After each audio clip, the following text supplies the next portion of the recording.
Hello students, this is fun maths. आज मैं आपके सामने कॉम्प्लेक्स नंबर लेके आया हूँ क्लास 11। तो देखते हैं कॉम्प्लेक्स नंबर क्या होते हैं, क्वेश्चंस हम कैसे सॉल्व करते हैं, इसका बेसिक कॉन्सेप्ट क्या है।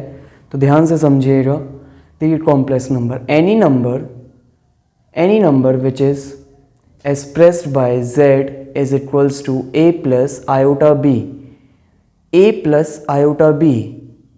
So this is a representation of the complex number by using z. Z is equals to a plus iota b, right?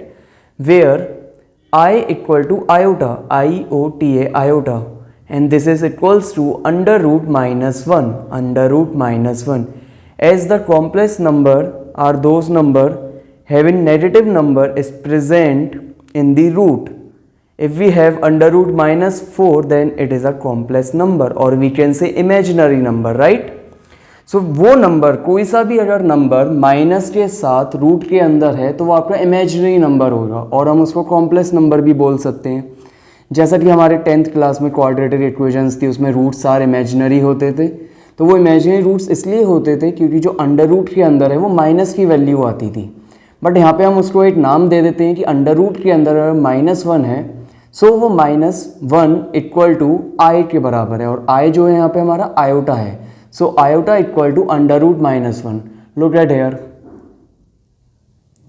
This square of any real number is 1, so +-1 is the answer. As square of +1 is also 1, and अगर आप +1 का square करेंगे फिर भी आपके पास 1 मिलेगा आपको, और -1 का करेंगे फिर भी 1 मिलेगा। बट अब नीचे वाली कंडीशन को देखिए, क्या ये कंडीशन पॉसिबल है? दिस इज, अगर हम किसी भी नंबर का स्क्वायर करते हैं रियल नंबर्स का, ध्यान से सुनिएगा, रियल नंबर का लाइक 1 2 3 4 -1 -2 -3 -1/2, किसी भी नंबर का अगर हम स्क्वायर करते हैं, चाहे वो नंबर पॉजिटिव हो चाहे वो नेगेटिव हो, हमें हमेशा अपना आंसर पॉजिटिव मिलता है। तो this condition is not possible, right? तो इस कंडीशन को ही सॉल्व करने के लिए यहाँ पे हमारा आयोटा इंट्रोड्यूस हुआ है, right? This is iota, i equal to under root -1, right? तो अगर ये आयोटा अंडर रूट -1 है और मैं आयोटा स्क्वायर करता हूँ अगर, तो मुझे क्या मिलेगा? -1। अब अगर अंडर रूट -1 का मैं स्क्वायर करूँ तो मुझे क्या मिलेगा? -1 मिलेगा, राइट? सो अब ये जो मेरी आयोटा की पावर 3 है, अब इसको पहले मैंने ब्रेक करा, आयोटा स्क्वायर मल्टीप्लाई आयोटा में। जैसा कि आपको पता होना चाहिए, सेम बेस पे जो हमारी पावर्स होती हैं वो प्लस हो जाती हैं मल्टीप्लाई अगर हो। तो मैंने अपनी ये जो 3 पावर थी इसको मैंने 2 + 1 में ब्रेक करा, और हमें पता है आयोटा स्क्वायर -1 होता है, तो -1 multiply iota gives you minus iota, right? Now iota raise to the power 4। So पहले मैंने इसको लिखा iota square and then whole square, as 2 × 2 gives you 4। So iota square is -1, so the square of -1 is 1, right? So these 4 values are very important. Iota is equals to under root of -1, iota square is equals to -1, iota cube is equals to minus iota, and iota raised to the power 4 equal to 1. इन्हीं के जरिए हम अपने basic questions को solve करते हैं। नीचे जैसे कि मैंने 2 क्वेश्चंस करवाए हैं, आपको ध्यान से देखिए। ये जो है आपका आयोटा की पावर 38 है, राइट? आयोटा की पावर 38। तो सबसे पहले अगर हमारे पास कोई भी पावर गिवन है आयोटा के ऊपर, हम उसको 4 से डिवाइड करेंगे, राइट? 4 से डिवाइड क्यों करा हमने? क्योंकि हमें पता है आयोटा की पावर जो 4 है वो 1 के बराबर होती है, तो ये बहुत इजी है हमारे लिए। सो मैंने अपनी पावर्स को 4 से डिवाइड किया, तो ये 4 9s कंप्लीट चला जाएगा, ये 4 × 9, एंड देन 2 जो है रिमाइंडर बचेगा, 2 जो है रिमाइंडर बचेगा। जब हम डिवाइड करेंगे 38 को 4 से, तो 2 मेरे पास रिमाइंडर बचेगा। आप सभी करके देख लो, 2 जो है रिमाइंडर आ रहा है हमारा। सो मैंने इसको फिर से पावर ब्रेक करी, आयोटा की power 4 whole power 9 and then multiply iota square. ये जो 2 है आयोटा के ऊपर, ये इसलिए आया क्योंकि रिमाइंडर 2 था, राइट? सो आयोटा की पावर 4 आप सभी को पता है 1 होती है, और 1 की power 9 1, and then iota square -1, so the answer is -1, right? Now moving towards the second question, 1 upon iota की पावर 3, right?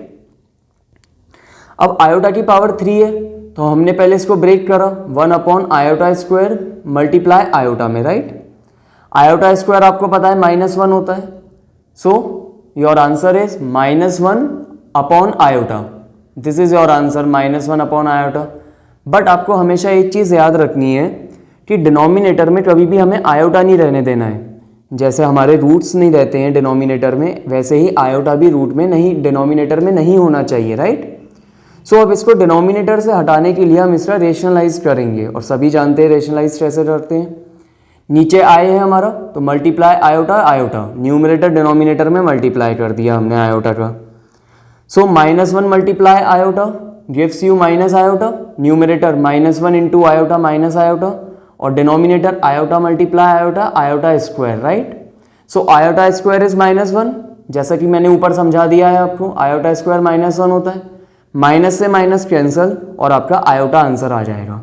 अच्छा एक बात और, हमें अपने आंसर जो है आयोटा की फॉर्म में छोड़ने हैं। अब हम इधर ये नहीं लिख सकते हैं √-1, ये नहीं लिखेंगे आंसर। आंसर हमेशा हमारा आयोटा की फॉर्म में होना चाहिए, राइट।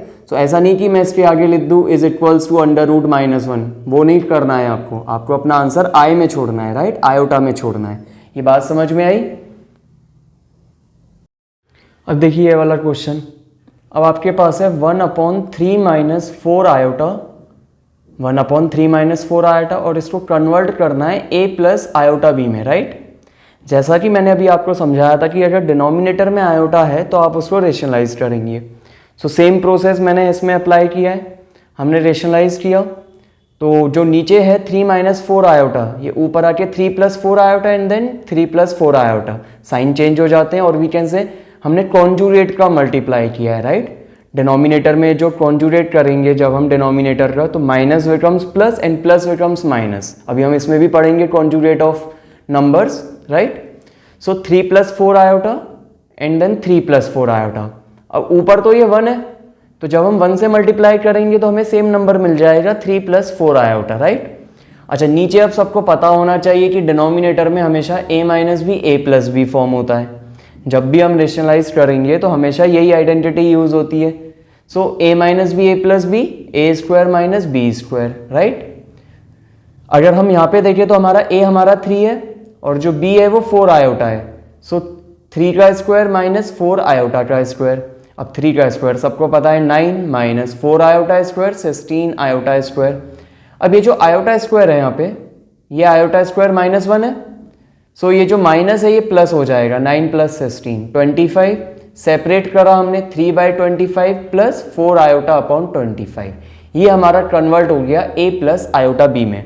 अब अगर मैं आपसे पूछूं कि हमारा a किसके बराबर है, तो जो a है वो 3/25 है, और जो b है जब हमने कंपेयर करेंगे a प्लस आयोटा b से, तो जो a है वो 3/25 है, और ये जो b है, ये जो आयोटा के पास है जो b है वो यहाँ पे 4/25, right. So a = 3/25 and b = 4/25, right. अब देखिए इधर z = a plus iota b, तो ये जो a है ये रियल पार्ट है। रियल पार्ट मीन्स जिसमें हमारा आयोटा प्रेजेंट नहीं है। सो जिसमें आयोटा नहीं है वो हमारा रियल पार्ट है, और जिसके साथ आयोटा लगा हुआ है वो इमेजिनरी पार्ट है। तो जो b है वो हमारा इमेजिनरी है क्योंकि इसके साथ आयोटा है, right. So a is real part which also represent by REZ, right, REZ, and B is the imaginary part, I am imaginary bracket में Z। सो B हमारा इमेजिनरी क्यों, क्योंकि उसके साथ आयोटा लगा हुआ है। ये बात समझ में आई। तो इमेजिनरी पार्ट सिर्फ वो है जिसके साथ आयोटा है, and rest of all is real part. So equality of two numbers, अगर हमारे पास दो नंबर बराबर हैं, दो numbers like Z1 A1 plus iota B1 और एक Z2 है A2 प्लस आयोटा B2। अब उन्होंने बोला है Z1 Z2 बराबर है। सो अगर दो नंबर हमारे बराबर हैं तो इसका मतलब क्या है कि जो रियल पार्ट है पहले वाले का वो बराबर है दूसरे के रियल पार्ट के, right. So A1 is equals to A2। इसी तरीके से जो इमेजिनरी पार्ट है पहले वाले का, अच्छा पहले वाले में इमेजिनरी पार्ट कितना है, B1 है और दूसरे वाले में B2 है, राइट। सो ये दोनों बराबर हैं B1 B2। सो अगर कोई भी दो नंबर बराबर हैं तो आपको बस इतना करना है कि दोनों के रियल पार्ट बराबर कर दो और दोनों के इमेजिनरी पार्ट बराबर कर दो, आपका आंसर आ जाएगा। यहां पे देखिए एक क्वेश्चन है ये रहा, राइट। ये Z1 है और ये नीचे Z2 है। हमें ये दो अननोन वेरिएबल्स फाइंड करने हैं जब Z1 Z2 बराबर है, ठीक। सो अगर ये दोनों बराबर हैं तो रियल पार्ट दोनों के बराबर होंगे। सो पहले वाले का रियल पार्ट हमारा ये है क्योंकि इसमें आयोटा नहीं है, और नीचे वाले का रियल पार्ट ये है 6। इन दोनों को बराबर करा हमने और यहां से वैल्यू आ गई 3। अब हमने इमेजिनरी पार्ट को बराबर किया। ऊपर इमेजिनरी है y, जो आयोटा के साथ है वो y है, और नीचे s-2 है। अब इन दोनों को बराबर कर दिया, y = s-2। ये वैल्यू यहाँ पुट कर दी 3। सो 3 - 2 1, y हमारा 1 आ जाएगा, राइट। तो दोनों वैल्यूज आ गई हमारे पास। So now the modulus. अब मॉडुलस कैसे फाइंड करते हैं? अगर आपके पास कोई भी नंबर है z a + iota b, so modulus of z represented by these two lines, right? Modulus of z is equals to √a² + b²। Very easy. अगर हमें किसी भी नंबर का मॉडुलस निकालना है तो अंडर रूट के अंदर रियल पार्ट का स्क्वायर करेंगे और प्लस इमेजिनरी पार्ट का स्क्वायर करेंगे और हमारे पास अपना मॉडुलस आ जाएगा। एक ये नीचे क्वेश्चन है आपका, z = 3 + 4 आयोटा, राइट। सो यहाँ पे जो हमारा a है वो 3 है और जो b है वो 4 है। √3² + 4², ये हमने वैल्यू पुट करी 3² + 4², ये 9 + 16 √25 एंड √25 इज 5, राइट। सो ये हमारा मॉडुलस आ जाएगा। अब कॉन्जुगेट क्या होता है? कॉन्जुगेट जैसे z = a + iota b है तो कॉन्जुगेट को रिप्रेजेंट करते हैं z बार। z के ऊपर एक लाइन बना देंगे z बार, ये हमारा कॉन्जुगेट है। तो कॉन्जुगेट में क्या होता है? a + iota b a - iota b हो जाएगा। कहने का मतलब ये है कि जो i है वो माइनस आयोटा हो जाता है, राइट। जो भी आपके पास आयोटा दे रखा है वो माइनस से उसका मल्टीप्लाई कर दो आप। अब जैसे देखो नीचे z = 2 - 3 आयोटा। अब जब हमने इसका कॉन्जुगेट निकाला तो हमने माइनस से मल्टीप्लाई कर दिया 2 + 3 आयोटा। बात समझ में आई? कहने का मतलब जो भी आपका आयोटा है उसमें माइनस का मल्टीप्लाई कर दो, आपको कॉन्जुगेट मिल जाएगा। ये बात समझ में आई? Now multiplicative inverse.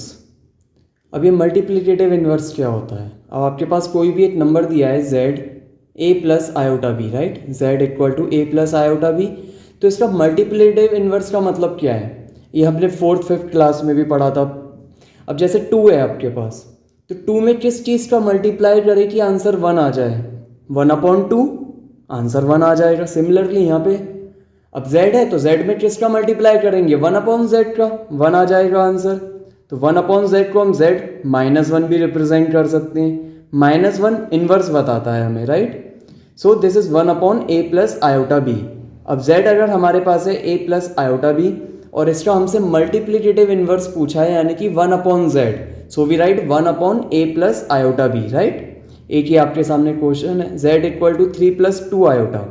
अब हमें इसमें इनवर्स फाइंड करना है। It means z raised to the power -1, so 1/3 + 2 iota. अब जैसा कि मैंने आपको अभी पहले समझाया कि डिनोमिनेटर में आयोटा नहीं होना चाहिए तो हम इसका रेशनलाइज कर देंगे। हमने डिनोमिनेटर का कॉन्जुगेट किया 3 - 2 आयोटा और उसको न्यूमरेटर डिनोमिनेटर में मल्टीप्लाई करा। सो ऊपर तो 1 है यहाँ पे, तो 3 - 2 आयोटा का जब 1 में मल्टीप्लाई करेंगे we get the same number 3 - 2 iota. और नीचे a² - b², सब जानते हैं ये नीचे हमेशा a² - b² बनेगा। इट मीन्स 3 का स्क्वायर -2 आयोटा का स्क्वायर। अब 3 का स्क्वायर 9 है, -2 आयोटा का स्क्वायर, 2 का स्क्वायर 4 और आयोटा का स्क्वायर आयोटा स्क्वायर। अब आपको ये भी पता है कि आयोटा स्क्वायर -1 होता है, तो ये जो बीच में माइनस है ये प्लस हो जाएगा। तो ये बन गया 9 + 4। अब 9 + 4 किया हमने, फिर सेपरेट करा 3/13 - 2 iota 13। So this is your real part, 3/13 is the real part and -2/13 is your imaginary part. Why it is called imaginary? Because it attach with the iota. अब इसके साथ क्योंकि आयोटा है तो ये इमेजिनरी पार्ट है, right. तो ये था आपका बेसिक कॉन्सेप्ट्स। इसका जो एक टॉपिक है हमारा पोलर फॉर्म, पोलर फॉर्म हम अपनी अगली वीडियो में पढ़ेंगे। इसमें हमने अपना बेसिक पढ़ा है पूरा। Thank you.